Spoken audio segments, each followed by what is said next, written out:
Agora vamos falar do O1A, que é para ciências, educação, negócio e atletismo. Esse O1A, ele é o espelho do EB1, tá?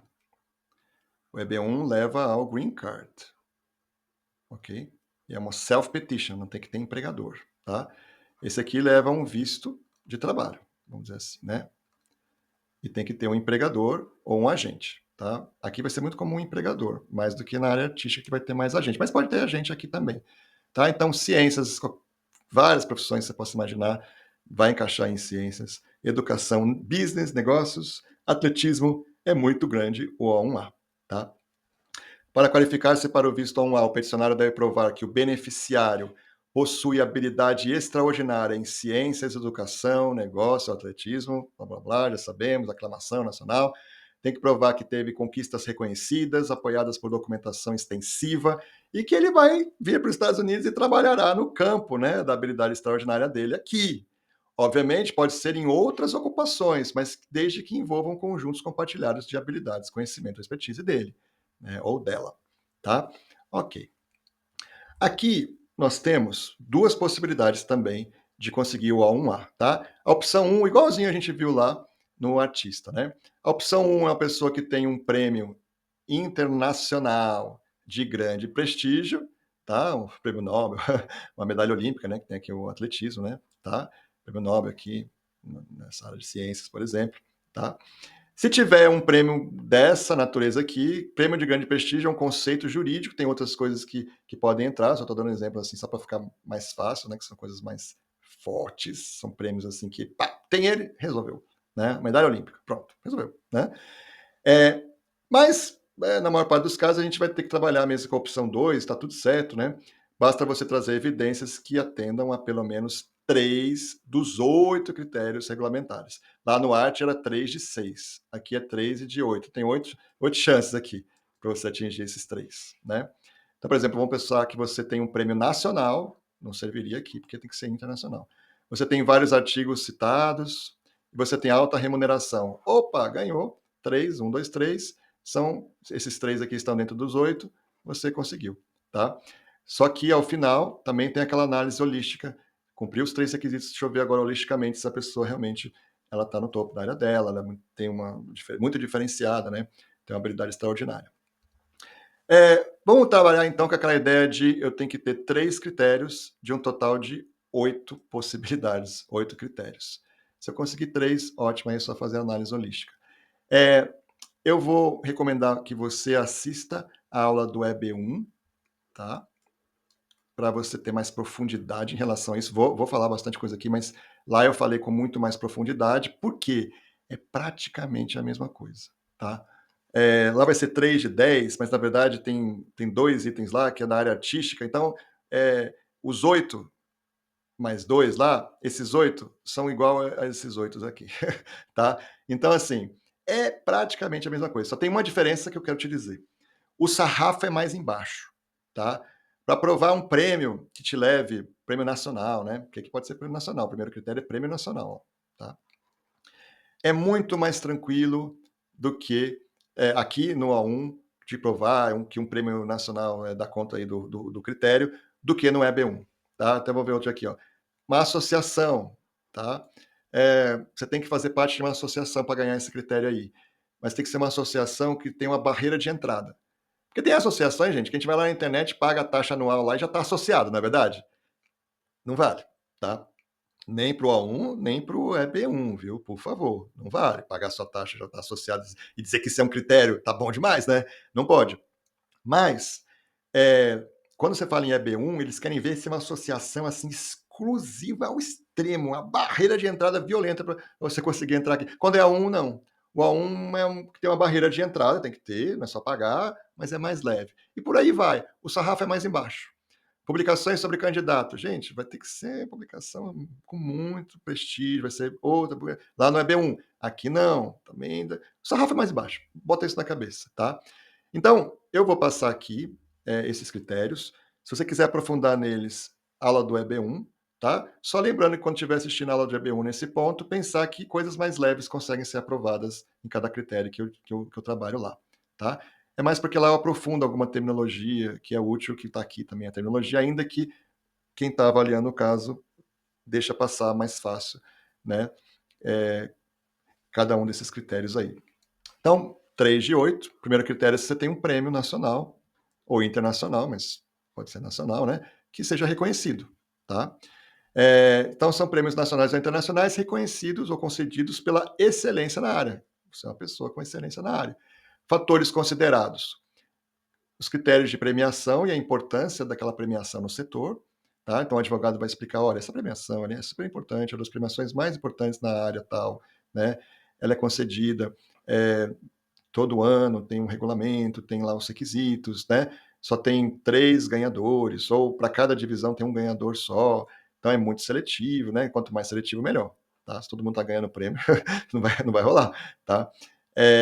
O nível de competição, então, olha, é destinado a líderes do setor, ou se você está numa competição que é muito localizada, não vai dar certo, tem que ter o caráter nacional. São fatores que você vai usar aí para ver se dá para trazer aquela premiação. Então, exemplos, né? Você ganhou um prêmio de uma associação profissional de renome, Associação Brasileira do alguma coisa, né? Ótimo. Prêmios acadêmicos de entidades nacionais voltadas à pesquisa. Você sabe que se você está lá no CNPq, né, você tem várias entidades FAPESP, enfim, CAPES, elas têm prêmios para dissertações, para prêmios acadêmicos, né? E tem mais de um tipo de prêmio. Ganhou um prêmio de uma entidade dessa? Pronto, né? Prêmios do governo federal ou entidades de âmbito nacional. Então, eu tive até um cliente que ganhou um prêmio na área de petróleo, né, que era uma agência de petróleo que fez lá alguma coisa, ou até dentro da Petrobras, que é uma empresa de caráter nacional, também está valendo. Né? Prêmios de caráter nacional por invenções, inovações, prêmios de gestão. Olha, tem gente claro, não é o requisito que eu vejo que tem mais gente que tem, o critério, né? Mas às vezes a pessoa tem lá um reconhecimento que a gente consegue trabalhar como prêmio e tem um caráter nacional. Então tem que trazer, sim, a gente vai avaliando o caso. Bom, esse aqui é um critério melhor, que é o critério da associação. Você tem que mostrar que a associação em entidades que exigem realizações extraordinárias. Tá? Vou até já direto aqui, ó, não se qualifica para esse critério se você, para entrar numa associação aí, Associação dos Engenheiros, não sei do que, tá? Isso é baseado só se você é engenheiro, se você tem experiência, exato, tem que ter 5 anos de experiência, e se você tem que pagar uma taxa. Não se qualifica só essas exigências aqui, tá? Fala, não, mas estão exigindo que eu tenha sido engenheiro, claro, né? Associação dos Engenheiros, que eu tenha tido pelo menos 10 anos de experiência e tem que pagar uma taxa. Ah, grande coisa, tá? Porque o requisito que é uma associação, que você, para se associar, teve que mostrar o quê? Realizações concretas extraordinárias. E mais, avaliadas por especialistas reconhecidos na área. Tá? Esse que é o ponto aqui. Eu digo que é uma coisa que é mais tranquilo de conseguir, assim, né, comparando com prêmio, por exemplo, porque às vezes a gente consegue construir isso, né? A gente consegue, junto com o cliente, falar assim, olha, seu caso está precisando mais um critério aí para a gente ir tranquilo com ele. Vamos buscar na sua área uma associação, tá? Que, para entrar, exige realizações concretas, extraordinárias, e que especialistas reconhecidos na área são as pessoas que avaliam se você vai poder entrar ou não, ok? E a gente começa a pesquisar, alguns, claro, já conheço de antemão, falei, na sua área tem isso aqui que eu sei que funciona, né? E aí faz-se uma aplicação para essa associação, geralmente é rápido esse processo, tem casos demorados, mas a maior parte dos casos é mais rápido. Você tem que mostrar alguma coisa, às vezes você mostra um artigo, você mostra um trabalho que você fez, mostra um projeto diferenciado que você fez, você faz lá uma aplicação, né? A gente já olhou no estatuto da entidade que a admissão é sempre feita por um comitê, que para participar desse comitê tem que ter alta categoria, são pessoas mais antigas da área, e no final a gente consegue, a pessoa ela é admitida, às vezes mostrando alguns projetos que ela fez, alguma coisa, a gente mostra para a imigração quem é que fez a admissão, que é um comitê, eu pego o nome de cada um do comitê, inclusive, pego o histórico da pessoa, pego o currículo, explico tudo direitinho, e tá certo, tá? Então, às vezes, você é um fellow aí numa sociedade científica, ou numa sociedade de engenharia, ou eleições também para posições de prestígio em associações profissionais também é uma barreira, né? Então, para ser eleito, tem que ter mostrado realizações extraordinárias, a carreira, ou os associados vão votar em quem vai conseguir esse requisito aí, essa admissão, melhor dizendo, na associação. Então eles vão votar, a imigração vai entender que isso é uma barreira de entrada, teve que votar, funciona também. Então me traz, se você quiser conversar, o que você tem em relação a isso. Se não tiver, dá para trabalhar e ganhar um critério, hein? Tá? Que vai ser útil lá para o EB1, porque a gente já pode fazer pensando também que encaixe no EB1 um dia, né, quando for aplicar para o EB1. Publicações sobre o candidato, né, quem está aplicando. Então, publicações devem ser sobre as contribuições do candidato, não só sobre a empresa, né? Porque às vezes é uma publicação falando só da empresa e não fala do beneficiário, quem está pedindo a um aí, né? Publicações que são válidas em revistas científicas ou revistas de negócios de grande circulação e mídias de destaque em geral, gente. Jornais, televisão, rádio, grandes portais online. Às vezes eu entrevisto pessoas que estão quase lá, né, com os critérios. Eu falo, olha, vai atrás. A mídia adora conteúdo, né? Você vai dar conteúdo de graça, faz uma entrevista, procure pessoas, vê um amigo que trabalha numa rádio, vê alguém que trabalha no... Vai atrás disso aí, porque a mídia vai te receber de portas abertas, ela quer gente, né, que entende do assunto e que produza conteúdo para ela. Então, se abra mais para isso, porque você já cumpre um outro critério. Olha que coisa boa, tá? Só não vale conteúdo promocional pago, nem materiais de marketing corporativo, claro, né? Critério 4 é você ter participado como julgador do trabalho de outros profissionais. Tá? Você atuou como avaliador ou revisor de trabalhos de pessoas da sua área. Por exemplo, alguém que foi revisor de artigos científicos de um periódico acadêmico, membros de comitês de seleção de conferências internacionais, avaliador de propostas de financiamento para pesquisas de governo. Tá? Você faz parte de uma banca, por exemplo, ou de quem faz lá a premiação, você foi um dos jogadores de uma premiação que aconteceu na área. Olha, isso aqui tem gente que eu vou entrevistando, eu falo, não, eu lembrei de um negócio aqui que eu fiz parte de uma comissão lá para dar um prêmio. Era da sua área, os colegas eram, então eu tinha que avaliar o trabalho de alguém e tal. Então, muita coisa aqui, viu? Tá? Contribuições originais, essa palavra aqui, ó, de grande significância, também, né? Já torna aí a questão mais complicada. Que é o que aqui, ó? São cartas de especialistas explicando a importância da contribuição que você deu para a sua área, né? Patente é muito bom. Obviamente, se você usou a patente, aí vai ser o ideal, né? Se a patente foi criada, foi registrada e depois ela teve aplicação, né?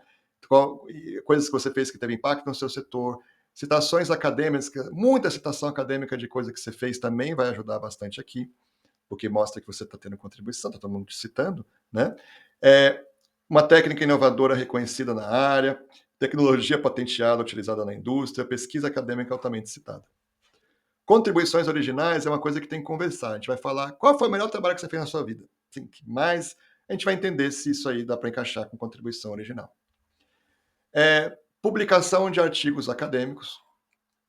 Então, você tem que ser o autor ou coautor, tá? Idealmente, você tem que estar, se tiver um monte de coautor, né? Como autor principal ou como um coautor relevante, mas pode ter mais de um autor, tá? Isso que é importante. Artigos devem ser publicados em revistas científicas revisadas por pares, porque tem umas revistas meio fake aí, né? Publicações acadêmicas de renome nacional ou internacional, periódicos especializados de grande circulação na área, tá? Então, tem que ser publicado no lugar correto aqui, porque aqui é artigo acadêmico, né? Não é mais aquela parte de reportagem sobre a pessoa, nada disso. E, claro, demonstração de impacto ou relevância, né, dessa publicação. Então, quantas citações a pessoa tem, então você olha lá no Google Scholar, né, às vezes o cliente nem tem ainda cadastrado o Google Scholar, a gente olha, vê direitinho. Isso para quem vai ter mesmo, né, publicações de artigos. Fator de impacto do periódico, o quanto o artigo foi usado como referência por outros pesquisadores, se resultou em contribuição prática relevante e por aí vai.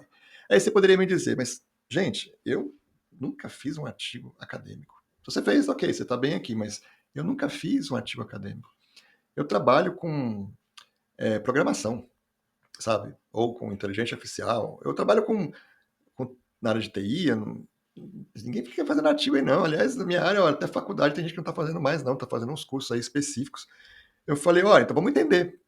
Claro que vários casos eu já entendo, né? Porque eu já tive que fazer esse estudo, mas vamos entender, porque se a gente comprovar para a imigração que esse critério não se aplica à sua área, não é comum isso na sua área, tá? Não é normal. A gente pode trazer uma outra coisa equivalente, tá? De repente, alguma programação, alguma coisa que você criou que foi aplicada. Isso equivale ao quê? A citação de artigo. Tá entendendo?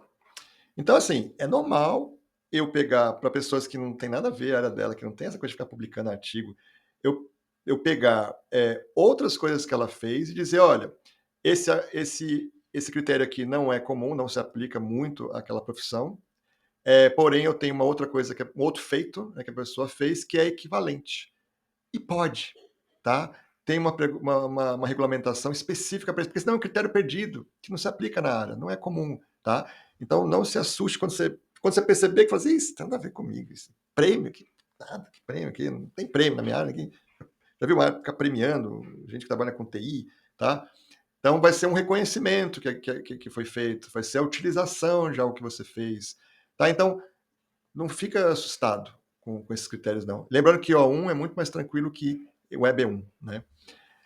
Um outro critério que você pode atender, são 3 de 8, né? Papel de liderança ou importância crítica, tá? Liderança ou importância crítica em organizações de prestígio. Então vamos lá, vamos pensar aqui, ó. Primeira coisa, a função desempenhada deve ser de liderança ou uma função crítica, tá? Vamos começar com essa primeira parte aqui. O que é isso? É um cargo executivo ou gerencial formal, né? Por exemplo, diretor, coordenador, gerente de projeto, etc. Tá? Isso é liderança ou uma situação de importância crítica. Mas às vezes tem papéis, né, sem um título de liderança, ok? Porque assim, isso aqui é mais fácil de dizer, né, que você tem uma situação de liderança. Mas tem pessoas que fazem parte de um projeto aí, dentro de uma organização de prestígio, ou seja, de uma empresa, né, que ela não é exatamente a gerente do projeto, né, coordenadora, mas ela tem o trabalho, né, o papel que ela desempenha, tem um impacto decisivo naquele projeto. E tem algo documentado sobre isso, tá? Então você tem lá pessoas, né, participando de um projeto de lei e tudo mais. Aí o advogado é chamado, muitas vezes, nem está lá constando como coordenador de nada daquele projeto, né, nada disso, mas ele é chamado para ajudar na redação principal de uma reforma legal. Foi até um caso aqui que eu recebi, né? Tranquilo, porque ele é o redator ali, né? Era até um pouco mais informal, mas no sentido de não ter um nome muito técnico aí para isso, né? Ele estava como assistente, mas na verdade o que ele fez, na verdade, foi o trabalho de redator. Você documentando, explicando, mostrando que isso aconteceu, foi um papel crítico? Alguém tem alguma dúvida? Tá? O desenvolvedor-chave de uma tecnologia premiada. Às vezes ele é uma pessoa da equipe ali, tinha um chefe dele, né, que ganhou os louros, mas na verdade tem alguém ali que está trabalhando forte, várias pessoas que estão trabalhando ali, e sem aquelas pessoas não teria acontecido papel crítico. Tá? O coordenador de uma pesquisa inovadora, de repente, né, se acharem que isso não é uma liderança, porque ele é um coordenador, vai também conseguir pela ideia de papel crítico. Então, essa parte é mais ou menos tranquila. Segunda parte a organização deve ter prestígio. Tá? Tem que ser uma empresa, vamos falar assim, uma empresa com reputação reconhecida nacional ou internacionalmente. Tá? Então, pode ser, por exemplo, uma instituição científica, cultural, jurídica, técnica de renome, né? Incluindo universidades. Empresa de grande porte já ajuda muito, ou com grande impacto no setor. Organização governamental com atuação relevante, até construtora que estava com problema grave, que tinha denúncia de corrupção e tal. Claro, estava sendo julgada essa questão, né?